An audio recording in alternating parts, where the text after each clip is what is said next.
Ազգային ժողովի մեծարգո նախագահ, հարգելի գործընկերներ, քանի որ պարոն Մանուկյանը շատ խոսեց անցյալի մասին եւ մեզ մեղադրեց անցյալը մոռանալու կամ ուրանալու մեջ, ես որոշեցի չմոռանալ անցյալը եւ հիշեցնել պարոն Մանուկյանի եւ Դաշնակցությանը մի քանի դրվագ։ Ես ուզում եմ հիշեցնել, որ այեւ որ Դաշնակցությունը այստեղ խրոխտ կերպով հանդես է գալիս որպես նվաճողական կազմակերպություն, 90-ականներին, երբ որ Ղարաբաղում հայկական կողմը տարածքային ձեռքբերումներ էր գրանցում, այդ նույն Դաշնակցությունը Երևանի փողոցներում միտինգներ էր անում այսօրերի նման եւ պահանջում էր այն ժամանակվա իշխանության հրաժարականը եւ այն ժամանակվա իշխանությանն էր ասում դավաճան։ Այսինքն, բայ եթե այդքան դուք տենց հողեր նվաճող եք, բա այդ ժամանակ ինչ էիք խոսում, այդ ինչ ցույցեր էիք անում այդ ժամանակ, կամ որ ասում է դուք հրաժարվում եք անցյալից, դուք հրաժարվում եք մեր ինքնությունից, հա։ Բա այդ երբ որ Թուրքիայի նախագահը գալիս էր Հայաստան-Թուրքիա ֆուտբոլային խաղը նայելու, այդ ցեղասպանությունը ուրացողներ, խեիք Ծիծեռնակաբերդի լույսերը անջատում։ Այ Արարատը ուրացողներ, ինչի եք հավաքականի մարզաշապիկից Արարատի պատկերը հանում։ Բայց սա դուք եք արել ձեր իշխանության ժամանակ, բա ուրացել եք, խեք ուրացել, հա։ Բա խեք ուրացել է, ձեզ թվում է մարդիկ մոռացել են։ Բախի եք դուք անցյալից հրաժարվում։ Ձեզ թվում է, որ այստեղ մարդիկ են նստած, ովքեր որ քաղաքական հիշողություն չունեն, չեն գալու ձեր երեսին ճպացնեն ձեր ապրած կյանքը։ Այդ ինչ անցյալից են, ուրացումից են խոսում, բա որ այսքան ասում ենք առաջին հանրապետություն, հանկարծ մեկին չթվա թե մենք Սիմոն Վրացյանին, Քաջազնունին, Խատիսյանին թիրախավորում ենք, ոչ։ Մենք ասում ենք այդ մարդիկ ժամանակի համար պրագմատիկ որոշումներ են կայացրել։ Բա խի եք ուրանում Սիմոն Վրացյանին, խի եք ուրանում Դաշնակցությանը, Քաջազնունուն, խի եք ուրանում Խատիսյանին։ Բա այդ մարդիկ գնացել են կնքել են պայմանագիր Թուրքիայի հետ, որը կոչվել է բարեկամության եւ խաղաղության բարեկամության։ Հիմա եթե դուք մեզ մեղադրում եք Թուրքիայի հետ հարաբերությունները նորմանացնելը համարում եք դավաճանություն, ուրեմն դուք Խատիսյանին, Քաջազնունուն, Վրացյանին համարում եք դավաճան։ Դուք ուրանում եք Խատիսյանին, Վրացյանին եւ մյուսներին, հետեւաբար դուք չեք իրական դա, դուք ուրացել եք Դաշնակցությունը։ Դուք ուրացել եք Դաշնակցության արմատները։ Այստեղ նստածները դուք ընդհանրապես բռնազավթել եք Դաշնակցության բրենդը եւ եկել այստեղ նստել եք ու բան Դաշնակցությունից եք խոսում, բայց Դաշնակցության ժառանգությունը հենց Վրացյանն է, Քաջազնունինն է, Խատիսյանն է, մյուսներն է, դուք ի՞նչ կապ ունեք Դաշնակցության հետ։ Դուք մերկանցիլ քաղաքական խմբակ եք, որոնք որ ամենատարբեր այս րոպեական քաղաքական շահի համար պատրաստ եք եղել Ծիծեռնակաբերդի լույսերը անջատել ու այսօր եկել եք ցեղասպանությունից եք խոսում, մեզ էլ մեղադրանքներ եք հնչեցնում։ Արարատից մենք ենք հրաժարվել, ասում եմ խեք շապիկից հեռացրել բանը, երբ որ Աբդուլլա Գյուլը եկել էր Հայաստան։ Հեսա լիքը բաներ եք ասել, կանրադառնա։ Հա, Գեգամ Մանուկյանը ասում է, ցիտում է իր ելույթից. Ղարաբաղյան շարժումը պայքար էր պետականության ամրապնդման համար։ Սա ասում է Գեգամ Մանուկյանը։ Այս դատողության, այս հայտարարությունից բխում է, որ Ղարաբաղյան շարժման հետևանքով Հայաստանի Հանրապետության պետականությունը պետք էր ամրապնդվի, ճիշտ է։ 1994 թվականի զինադադարից հետո ընդամենը 2 տարի անց Հայաստանում սկսվեց ընտրակեղծարարության մեխանիզմը, առաջին անգամ կեղծվեցին ընտրությունները։ Կարճ ժամանակ անց Հայաստանում տեղի ունեցավ հեղաշրջում հենց իրենց ղեկավարի ուրեմն կողմից եւ ակտիվ մասնակցությամբ։ Այսինքն, երբ որ մենք խոսում ենք պետականության ամրապնդման մասին, չենք կարող խոսել ընտրակեղծարարության մասին, ժողովրդի կամքը գողանալու մասին, ժողովրդին բռնանալու մասին։ Իսկ հա ձեր ղեկավարի իշխանության տարիներին Հայաստանում սկսվեց մի իսկական արյան բաղնիկ քաղաքական սպանությունների։ Ես հիմա ուզում եմ կարդամ, մի հատ դուք ասեք, տենց պետականությունն եք ամրապնդվել են եւ մամուլում ու տարբեր մի բաներում շրջանակներում ձեր ղեկավարի իշխանությունը բնորոշվել է որպես արյունոտ տասնամյակ։ Եվ ահա թե ովքեր են եղել գոնե մի մասը այդ զոհերի։ Հենրիկ Խաչատրյան, Հայաստանի Հանրապետության գլխավոր դատախազ, սպանվել է Հրազենից իր աշխատասենյակում 1998 թվականի օգոստոսի 6-ին։ Արամ Կարապետյան, Հայաստանի Հանրապետության տրանսպորտի նախկին դատախազ, սպանվել է կրկին ձեր ղեկավարի իշխանության տարիներին։ Վարամ Խորխորունի ՀՀ պաշտպանության փոխնախարար գնդապետ սպանվել է 1998 թվականի դեկտեմբերի 10-ին իր բնակարանի շքամուտքում Հրազենից, սպանությունը բացահայտված չի։ Արծրուն Մարգարյան, Հայաստանի Հանրապետության ներքին գործերի փոխնախարար, սպանվել է 99 թվականի փետրվարի 9-ին պաշտոնական վարկածով 2 կրակոցով։ Ինքնասպանություն է գործել, մի անգամ կրակելով գլխին, մի անգամ սրտի շրջանում։ Վազգեն Սարգսյան, Հայաստանի Հանրապետության վարչապետ, սպանվել է 99 թվականի հոկտեմբերի 27-ին Ազգային ժողովի դահլիճում։ Կարեն Դեմիրճյան, ԱԺ նախագահ, Հայաստանի ժողովրդական կուսակցության նախագահ, սպանվել է 99 հոկտեմբերի 27-ին։ Յուրի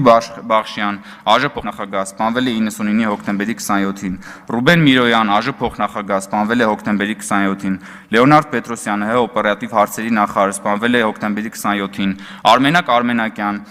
ԱԺ պատգամավոր, սպանվել է հոկտեմբերի 27-ին։ Հենրիկ Աբրահամյան, ԱԺ պատգամավոր, սպանվել է հոկտեմբերի 27-ին։ Միքայել Քոթանյան, ԱԺ պատգամավոր, սպանվել է հոկտեմբերի 27-ին։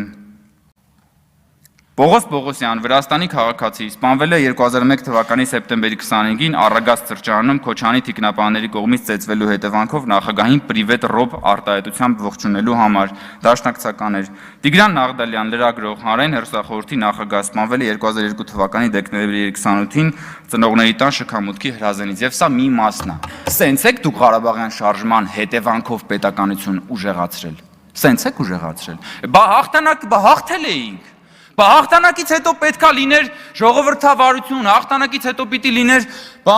խաղաղություն, հաղթանակից հետո պետքա լիներ հանրային համերաշխություն, բա դրանից հետո քաղաքական քանի հատ սպանություններ եք իրականացրել։ Գլխատել եք պետությունը, դուք այսօր եկել խոսում եք պետականության ամրապնդումից։ Հաղթանակից հետո, դուք ազգային հարստությունը մսխել եք հաղթանակից հետո, գույք պարտքի դիմաց են, մնացած ամեն ինչը, որ այսօր ապօրինի գույքի բռնագանձման օրենքով հենց դրա մի մասն է նույնիսկ հայցադիմումներով։ Հաղթանակից հետո ձեր երեքի նախագահների իշխանության օրոք Հայաստանից 1 միլիոն մարդ է արել, հեռացել անվերադարձ։ Ղարաբաղյան շարժման տրամաբանական հետևանքը դա է եղել։ Դուք դա հենց սրա մասին ենք մենք խոսում։ Բայց թե Ղարաբաղյան շարժման հետևանքը պիտի լիներ պետականության ամրապնդումը, բա ինչ եք դուք արել այդ պետականության հետ։ Հետո եկել եք ստեղ ժողովրդին բան եք անում, վաճառում եք գավառական սենտիմենտալիզմ, բա գիտեք մենք հիշողությունը, սահմանները, նայեք հələ մի հատ ինչ է ասում։ Հերթական անգամ նվաճում է քաղաքական անմեղսունակության Էվերեստը պարոն Մանուկյանը։ Նայեք ինչ է ասում։ Մեղադրելով մեզ եւ որ մենք պաշտպանում ենք Հայաստանի ինքնիշխան սահմանները եւ Հայաստանի ուրեմն նաեւ քարտեզը, որը վարչապետը ցույց է տալիս, ասում է, այսպիսով այս իշխանությունն ասում է, մոռացեք այն ամենը, ինչ դուրս է հայրենիքի քարտեզից։ Այսինքն դուք ինչ եք առաջարկում, որ այն ինչը որ Հայաստանի քարտեզից դուրս է, դրա հետ ինչ եք պատրաստվում անել։ Որն է ձեր առաջարկը։ Հերիքա ճամարտակ եք ժողովրդի տեսքում, եկեք Հայաստանի Հանրապետության քաղաքացիներին ասեք, դուք ինչ եք ուզում անեք։ Պատրաստվում եք հարձակվել Հայաստանից այս քարտեզից դուրս որևէ կողմի վրա, պատրաստվում եք դա անել։ Եթե պատրաստվում եք դա անել, ում հաշվին եք դուք դա անում։ Ում հաշվին եք դուք պատրաստվում անել դա։ Հայտնի մի անգամ այն հռոմեական հայտնի ավանդույթը այստեղ պատմել են, որ կամուրջի շինարարներին առաջինը, երբ որ կամուրջը առաջին անգամ շահագործվում էր, նրանց եւ նրանց ընտանիքի անդամներին կանգնեցնում էին այդ կամուրջի տակ։ Հիմա դուք երբ որ ասում եք ըստ էության, որ պատերազմ եք նախաձեռնել, դուք կանգնելու եք այդ կամուրջի տակ, դուք ինքներդ ձեր մաշկը դնելու եք այդ կամուրջի տակ, կամուրջը այստեղ ճակերտավորի թե չէ։ Մնացածը ժողովուրդ ուղղակի ցնդաբանություն է, ինչեր եք խոսում, ինչ հեքիաթի մեջ եք ապրում դուք։ Ձեզ թվում է դուք եք վիրավորում մարդկանց բանականությունը։ Ձեզանից ինչ հարենասեր։ Դուք վաճառել եք, դուք ես էլի այն անգամ ասեցի, դուք Արարատը մոնետիզացրել եք։ Հետո այդ նույն Արարատը, երբ որ Թուրքիայի նախագահը եկել է, հանել եք Հայաստանի հավաքականի շապիկից, գոնե մի եկեք այստեղ բան ձևացեք։ Կույս ձևացեք։ Հա, ինչ վերաբերվում է մեր քննարկվող հարցին։ Այստեղ արձանագրվեց, ես ուզում եմ եւս մեկ անգամ արձանագրել։ Հայաստանում երբեք անկախացումից սկսած, երբեք մամուլը այնքան ազատ չի եղել, որքան այսօր։ Դա ուղղակի դա աքսիոմատիկ ճշմարտություն է։ Հայաստանում չի եղել նման բան, որ ընդդիմությունը տիրապետի լրատվական դաշտի 90%-ին, իշխանությունը 10%-ին։ Հայաստանում երբեք չի եղել, որ իշխանությունը, որ ընդդիմությունը տիրապետի 10 պատիկ անգամ ավելի շատ ֆինանսական ռեսուրսի, քան իշխանությունը։ Եվ ի վերջո ես նորից ուզում եմ այդ հարցը տալ, պարոն Մանուկյանը գնաց։ Ուր է Սրբազանի հարցազրույցը։ Դուք խոսում եք այստեղ մամուլի ազատությունից, ասում եք, որ մենք ճնշում ենք եւ այլ, բայց ձեր Սրբազանը, որի հետևից դուք գնում էիք, որը Էմիլ Սրբազանի հետ ձեր քաղաքական հոգեհանգիստներ կազմակերպում, դուք էլ հորժարաբար մասնակցում եք դրան։ Հետո գնում է ձեր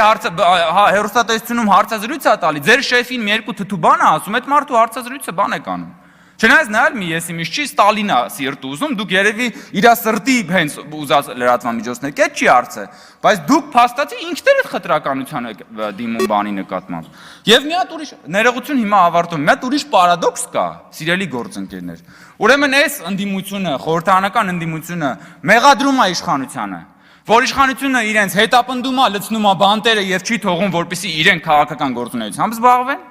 եւ կան այլ ընդդիմադիր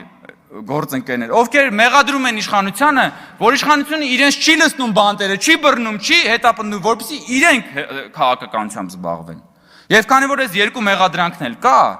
ես գալիս եմ այն համոզման, որ իշխանությունը ամեն ինչ անում է շատ ճիշտ, եւ իշխանությունը հիմնվում է սկզբունքների վրա։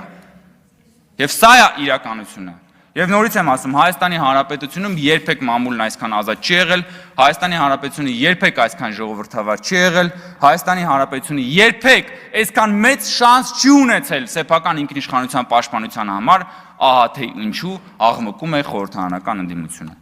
Շնորհակալություն պարոն Կոնջյան, Տիկին Վարդան, ես անկեղծ չեմ հասկանում, ոնց կարելի է, որ մարդը ամբիոնից զոհված մարդկանց անուններ է տալիս, ասենց ժպիտը դեմքին նստել եւ վայելել, որ այսօրը Վազգեն Սարգսյանն է սպանվել, Խորխորունին է սպանվել, անենց եք ժպտում, ես ասենք զարմացած եմ, էլի, ասենք այդ ծիծաղն ու ժպիտը զոհերի անունները տալու հետ կապված, ամոթ է, էլի, ամեն ինչ իր չափ ու ցինիզմն էլ իր չափ ու սահման ունի։ Շնորհակալություն եզրափակիչ ելույթի համար, ձայնը տրվում է Տիգրան Հակոբյանին, համեցեք պարոն Հակոբյան։